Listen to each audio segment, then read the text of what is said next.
ದೀಪಾವಳಿಯಂದು ಯುವರತ್ನನಿಗೆ ಅಭಿಮಾನಿಗಳ ನಮನ. ದೂರದ ಊರುಗಳಿಂದ ಆಗಮಿಸಿ ಅಪ್ಪು ಸಮಾಧಿ ದರ್ಶನ. ಪಾದಕ್ಕೆ ನಮಸ್ಕರಿಸ್ತೇನೆ ಅಂತ ರಾಘಣ್ಣ ಮನವಿ ಮಾಡಿದ್ದು ಯಾಕೆ? ನೋಡೋಣ ಅಪ್ಪು ಅಮರ ನ್ಯೂಸ್ ಟಾಪ್ 9 ನಲ್ಲಿ. ಪವರ್ ಸ್ಟಾರ್ ಪುನೀತ್ ರಾಜ್ಕುಮಾರ್ ಸಮಾಧಿ ದರ್ಶನಕ್ಕೆ ಸಾರ್ವಜನಿಕರಿಗೆ ಅವಕಾಶ ಮಾಡಿಕೊಡಲಾಗಿದೆ. ಅಪ್ಪು ಸಮಾಧಿ ದರ್ಶನಕ್ಕೆ ಬೆಳಗ್ಗೆ 9ಕ್ಕೆ ಅವಕಾಶ ನೀಡಲಾಗಿದ್ದು, ಸಾಗರೋಪಾದಿಯಲ್ಲಿ ಬರ್ತಿರೋ ಫ್ಯಾನ್ಸ್ ಸಮಾಧಿ ದರ್ಶನ ಪಡೆದಿದ್ದಾರೆ. ಸಂಜೆ 6 ಗಂಟೆಯವರೆಗೂ ಅವಕಾಶವಿದ್ದು, ಕಂಠೀರವ ಸ್ಟುಡಿಯೋದತ್ತ ಅಭಿಮಾನಿಗಳ ದಂಡೇ ಹರಿದು ಬರ್ತಿದೆ.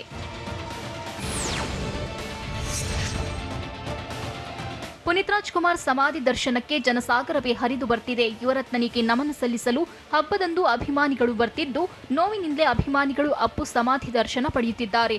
ದೂರದ ಊರುಗಳಿಂದ ಅಭಿಮಾನಿ ಬಳಗ ಆಗಮಿಸುತ್ತಿದ್ದು, ಪುನೀತ್ ಸಮಾಧಿ ಬಳಿ ಕಣ್ಣೀರು ಹಾಕಿದ್ದಾರೆ. ಯುವಕರು, ಮಹಿಳೆಯರು, ಮಕ್ಕಳು ಸಮಾಧಿ ದರ್ಶನ ಪಡೆಯುತ್ತಿದ್ದಾರೆ.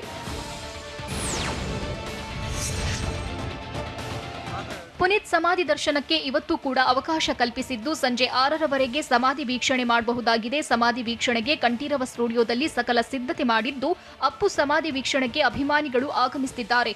ಅಹಿತಕರ ಘಟನೆ ಸಂಭವಿಸದಂತೆ ಬಿಗಿ ಬಂದೋಬಸ್ತ್ ಮಾಡಿದ್ದು, ಬ್ಯಾರಿಕೇಡ್ ಅಳವಡಿಸಿ ಅಪ್ಪು ಸಮಾಧಿ ವೀಕ್ಷಣೆಗೆ ಅವಕಾಶ ಕಲ್ಪಿಸಿದ್ದಾರೆ.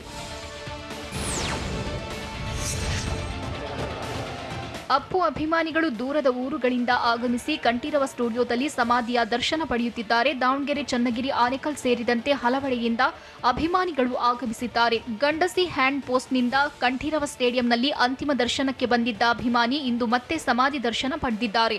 ಇನ್ನು ಚನ್ನಗಿರಿಯಿಂದ ರೈಲಿನಲ್ಲಿ ಬಂದು ಯುವಕರ ತಂಡ ಅಪ್ಪು ಸಮಾಧಿ ದರ್ಶನ ಪಡೆದಿದ್ದಾರೆ.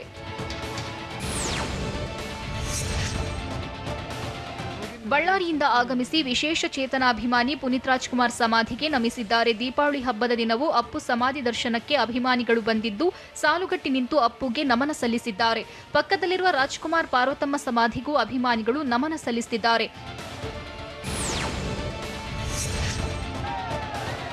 ಪುನೀತ್ ಭಾವಚಿತ್ರಕ್ಕೆ ರಜನಿಕಾಂತ್ ಸ್ನೇಹಿತ ರಾಜ್ ಬಹದ್ದೂರ್ ಪುಷ್ಪ ನಮನ ಸಲ್ಲಿಸಿದ್ರು.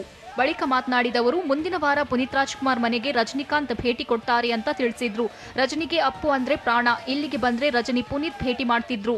ಅಪ್ಪುಗೆ ಹೀಗಾಗಿದೆ ಅಂತ ಕೇಳಿ ಬೇಜಾರು ಮಾಡಿಕೊಂಡ್ರು. ಚಿಕ್ಕ ವಯಸ್ಸಿಗೆ ಈ ತರ ಆಯ್ತು, ತುಂಬಾ ನೊಂದುಕೊಂಡಿದ್ದು, ಆಸ್ಪತ್ರೆಯಲ್ಲಿ ಇರೋದ್ರಿಂದ ಅವರು ಬರೋದಕ್ಕೆ ಆಗ್ಲಿಲ್ಲ ಎಂದು ರಾಜ್ ಬಹದ್ದೂರ್ ಹೇಳಿದ್ರು. ಮೊನ್ನೆ ಪುನೀತ್ ರಾಜ್ಕುಮಾರ್ 5ನೇ ದಿನದ ಕಾರ್ಯ ಮಾಡಿದ್ದು, ನವೆಂಬರ್ 8ರಂದು 11ನೇ ದಿನದ ಕಾರ್ಯ ನೆರವೇರಿಸಲಿದ್ದಾರೆ. ಸದಾಶಿವನಗರದ ನಿವಾಸದಲ್ಲಿ ರಾಜ್ ಕುಟುಂಬಸ್ಥರು 11ನೇ ದಿನದ ಕಾರ್ಯ ಮಾಡಲಿದ್ದಾರೆ. ಹೀಗಾಗಿ ನವೆಂಬರ್ 9ಕ್ಕೆ ರಾಜ್ಕುಮಾರ್ ಕುಟುಂಬದಿಂದ ಅನ್ನದಾನ ಏರ್ಪಡಿಸಲಿದ್ದಾರೆ. 12ನೇ ದಿನಕ್ಕೆ ಬೆಂಗಳೂರಿನ ಪ್ಯಾಲೇಸ್ ಗ್ರೌಂಡ್ನಲ್ಲಿ ಅಣ್ಣವರ ಕುಟುಂಬ ಅನ್ನದಾನ ಹಮ್ಮಿಕೊಂಡಿದೆ.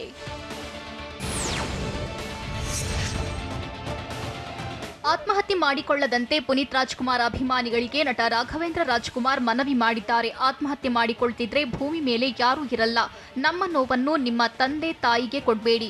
ಅಪ್ಪನಿಂದ ಹೀಗಾಯ್ತೆಂದು ಜನ ಮಾತನಾಡಿದ್ರೆ ಒಳ್ಳೆದಾಗಲ್ಲ ಅಂತ ರಾಘಣ್ಣ ಹೇಳಿದ್ದಾರೆ.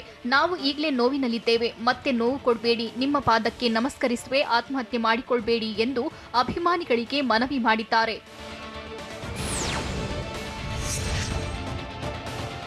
ದುಡುಕಿನ ನಿರ್ಧಾರ ಕೈಗೊಳ್ಳಬೇಡಿ ಎಂದು ಕೈಮುಗಿದು ನಟ ರಾಘವೇಂದ್ರ ರಾಜ್ಕುಮಾರ್ ಮನವಿ ಮಾಡಿದ್ದಾರೆ. ಅಭಿಮಾನಿಗಳ ಆತ್ಮಹತ್ಯೆಯಿಂದ ಪುನೀತ್ ರಾಜ್ಕುಮಾರ್ ಪತ್ನಿ ಅಶ್ವಿನಿ ನೊಂದುಕೊಂಡಿದ್ದಾರೆ. ಹಾಗಾಗಿ ಅಭಿಮಾನಿಗಳು ಯಾರೂ ಆತ್ಮಹತ್ಯೆಗೆ ಶರಣಾಗಬೇಡಿ. ಪುನೀತ್ ಸಮಾಧಿ ಬಳಿಗೆ ಅಭಿಮಾನಿಗಳು ಬರ್ತಲೇ ಇದ್ದಾರೆ. ನಾನು ಕೂಡ ಸಮಾಧಿ ಬಳಿಗೆ ದಿನವೂ ಹೋಗಿ ಬರ್ತಿದ್ದೇನೆ. 11ನೇ ದಿನದ ಕಾರ್ಯಕ್ರಮದ ಬಗ್ಗೆ ಪ್ಲಾನ್ ಮಾಡ್ತಿದ್ದೇವೆ ಅಂತ ರಾಘವೇಂದ್ರ ರಾಜ್ಕುಮಾರ್ ಹೇಳಿದ್ದಾರೆ.